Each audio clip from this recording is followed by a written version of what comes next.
যারা অভিভাবক আছেন আমাদের পাঁচজন সন্তানের, তারা একটু স্টেজে চলে আসেন। বিসমিল্লাহ। আজকের 1 নম্বরে হাফেজ মোহাম্মদ কাউসার আহমদকে পাগড়ি পরে উঠছেন।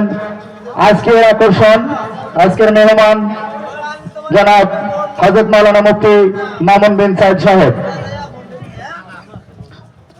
2 নম্বরে হাফেজ মোহাম্মদ আবু বকর।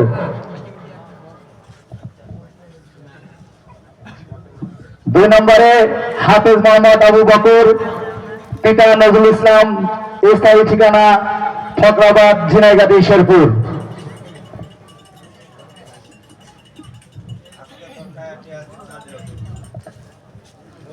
3 নম্বরে হাফেজ মোহাম্মদ মারুফ হাসান।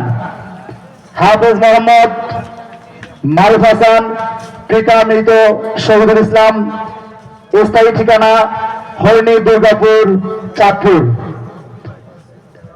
বর্তমান ঠিকানা শহীদ বকুলনগর, রূপসী, কলাবাগান।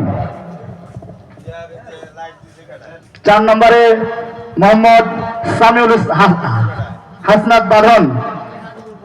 হাফেজ মোহাম্মদ সামিউল হাসনাত বাঁধন, পিতা মোহাম্মদ সাজ্জাদ হোসেন সুজন, স্থায়ী ঠিকানা পুটিজানা, নামাপাড়া, ফুলবাড়িয়া, ময়মনসিংহ। বর্তমান ঠিকানা শহীদ বকুলনগর, কলাবাগান, রূপসী। 5 নম্বরে হাফেজ মোহাম্মদ নূর মোহাম্মদ। হাফেজ মোহাম্মদ নূর মোহাম্মদ, পিতা আব্দুল বারেক, স্থায়ী ঠিকানা বরপা, রূপগঞ্জ, নারায়ণগঞ্জ।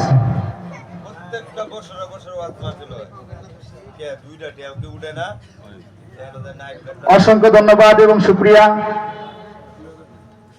আজকের প্রধান মেহমান, প্রধান আকর্ষণ জনাব হযরত মাওলানা মুফতি মামুন বিন সাইদ সাহেবকে।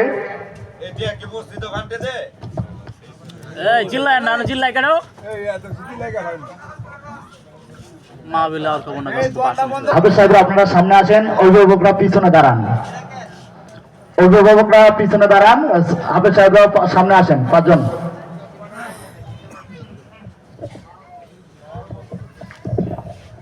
আলহামদুলিল্লাহ, অত্যন্ত পরিশ্রমের পরে 30টি পারা যাদের সিনায় ধারণ করেছে, 30টি পারা যারা মুখস্থ করেছে আল্লাহর কালাম, যাদের অন্তরগুলি লৌহে মাহফুজ হয়ে গেছে, আলহামদুলিল্লাহ বলেন আলহামদুলিল্লাহ। আজকে যে ছেলেরা হাফেজ হয়ে বের হলো, ওরা এই এলাকায় বসবাস করে। যদিও কারো বাড়ি শেরপুর, কারো বাড়ি ময়মনসিংহ, কারো বাড়ি কুমিল্লা, তো সবাই কিন্তু এই এলাকাতেই বসবাস তাদের। তো এই যে 5 জন ছেলে হাফেজ হয়ে বের হলো, আপনাদের কাছে কেমন লাগছে? এই যে পিছনে হাফেজের বাবারা দাঁড়িয়ে আছে হাসরের ময়দানে, হাসরের এই হাফেজে কোরআনদের বাবাদের মাথায় নূরের তাজ পরানো হবে, নূরের তাজ পরানো হবে। সবাই দেখে আশ্চর্য বোধ করবে, আর হাসরবাসীরা বলতে থাকবে যে এরা হয়তো বা কোনো নবী ছিল দুনিয়াতে, নয়তো এরা রাসূল ছিল। জিজ্ঞাসা করবে আপনারা দুনিয়াতে কি ছিলেন? ওনারা বলবে হাসরের ময়দানে, আমরা নবীও ছিলাম না, আমরা রাসূলও ছিলাম না, আমরা হাফেজ কোরআনের বাবা। আলহামদুলিল্লাহ বলেন। এই যে কোরআনুল কারীম মুখস্থ করে আজকে এই দফতর অর্জন করেছেন, আপনারা তাদের জন্য দোয়া করবেন। আল্লাহ পাক যেন এদের সিনায় কোরআন অক্ষত রাখে, বলেন আমিন। আর এরা যেন কোরআন অনুযায়ী আমল করে জিন্দেগি চালাতে পারে, তৌফিক দান করেন, বলেন আমিন। এরা যেন কোরআন মতো জিন্দেগি চালাতে পারে, আর কোরআন মুখে ধারণ করে যেন কবরে যেতে পারে। সকলে বলেন আল্লাহুম্মা আমিন।